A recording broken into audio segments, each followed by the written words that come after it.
যাচ্ছেন? হ্যাঁ, মাননীয় মুখ্যমন্ত্রী আসবে। আপনি একজন হকার? আপনার কিসের দোকান? হ্যাঁ, আমার কসমেটিক্সের দোকান। বেহালা 14 নম্বরে আমার কসমেটিক্সের দোকান। আমি রূপা ভদ্র। আমরা আইএনটিটিউসির তরফ থেকে জোরে বলুন। আইএনটিটিউসির তরফ থেকে মহাশয় অভিজিৎ মুখার্জির তত্ত্বাবধানে আমরা একটি আয়োজন করেছি। নাম? আমার নাম রূপা ভদ্র। স্বাধীনতা কি চোখে দেখছে? স্বাধীনতাকে কি চোখে দেখছে? কারণ আগামী দিনে আমরা আরো অনেক কিছু করতে পারি, স্বাধীন আরো ভালোভাবে যেন সব কিছু যেন আরো ভালোভাবে হয়, ব্যাস এটাই। আজকে মধ্যরাত্রে আমাদের জাতীয় পতাকা উঠবে বেহালা থেকে। মাননীয় মুখ্যমন্ত্রী আর কিছুক্ষণের মধ্যে এসে পৌঁছাবে।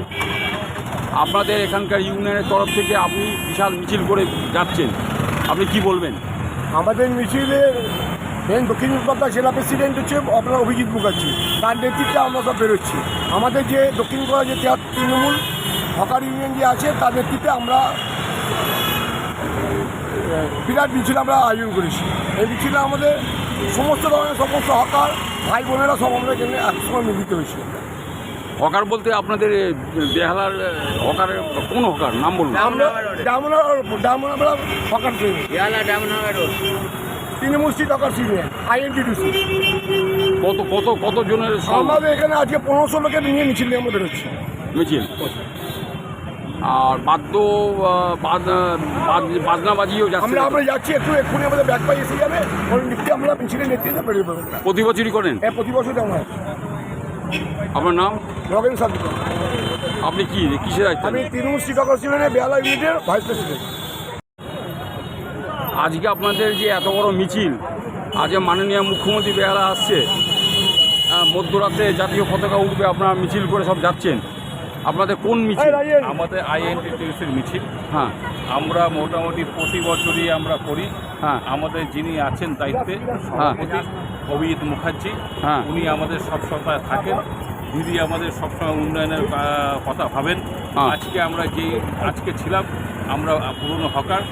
আমরা যখন দেখি আমাদের পুলিশের ধাওয়া খেতে হতো, বৃষ্টির সময় আমাদের জল বৃষ্টিতে থাকতে হতো। জোরে বলুন। জল বৃষ্টিতে আমরা মোটামুটি দোকানদারি করতে পারতাম না।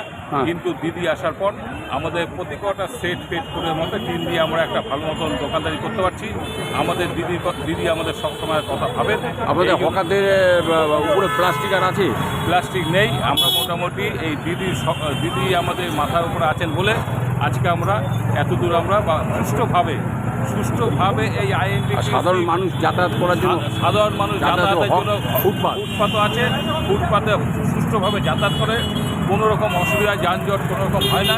আর সেইগুলো কোনো রকম অসুবিধা হয় সেই জায়গায় আমাদের মোটামুটি যত হকার ভাই আছে আইএনটিসি যুক্ত, তারা মোটামুটি সমস্ত দেখভাল করে সমস্ত যে কোনো উৎসব বলুন যা বলুন সব কিছুতে আমরা আইএনটিসি অভিজিৎ মুখার্জির নেতৃত্বে আমরা মোটামুটি যাবতীয় কাজকর্ম করি এবং আমাদের উপরে মাথার উপরে অভিজিৎটা আছে।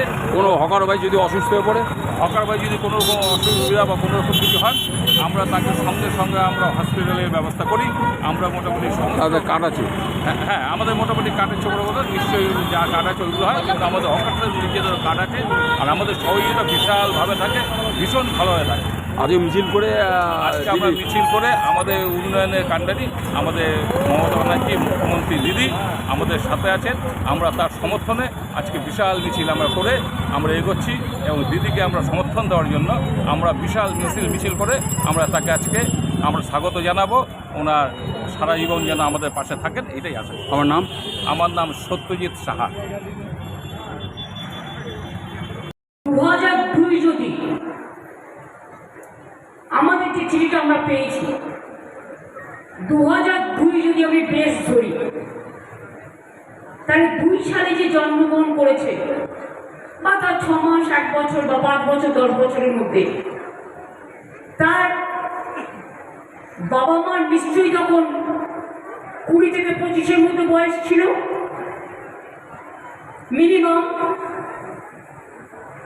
18 থেকে 25ও হতে পারে, 1-2 জন 15-16 হতে পারে, কিন্তু ম্যাক্সিমামটার কথা বলছি আমি।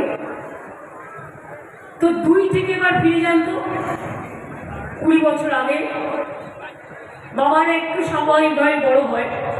সুতরাং দেশ, সম্মতির দেশ, বৈচিত্র্যের মধ্যে ঐক্যের দেশ, এই দেশটাকে তো আমরা চিনি না। আজকে আমায় দিল্লি গেলে কৈফিয়ত দিতে হবে আমি কেন বাংলায় কথা বলছি, আর বলছি বাংলাটা নাকি কোনো ভাষাই না, বুঝুন। প্রাইম মিনিস্টার এসে বলে যাচ্ছেন আমরা বাংলা ভাষাকে স্বীকৃতি দিয়েছি। না, ওটা বাংলা ভাষা, ওটা দ্রৌপদী ভাষা। আমরা সবচেয়ে পুরনো, কিন্তু অন্য রাজ্য পেয়ে গেলেও একমাত্র আমাদের রাজ্য পাচ্ছিল না। ব্রাত্য বোস কয়েকজন গবেষকদের দিয়ে তৈরি করে বস্তা বস্তা কাগজ পাঠিয়েছি, এভিডেন্স বস্তা বস্তা বই পাঠিয়েছি। তার পরিপ্রেক্ষিতে তোমরা ধ্রুপদী ল্যাঙ্গুয়েজ হিসেবে স্বীকৃতি দিতে বাধ্য হয়েছে। লজ্জা করে না? যে বাংলা একদিন ভারতবর্ষে মানে অবিভক্ত ভারতবর্ষের রাজধানী ছিল,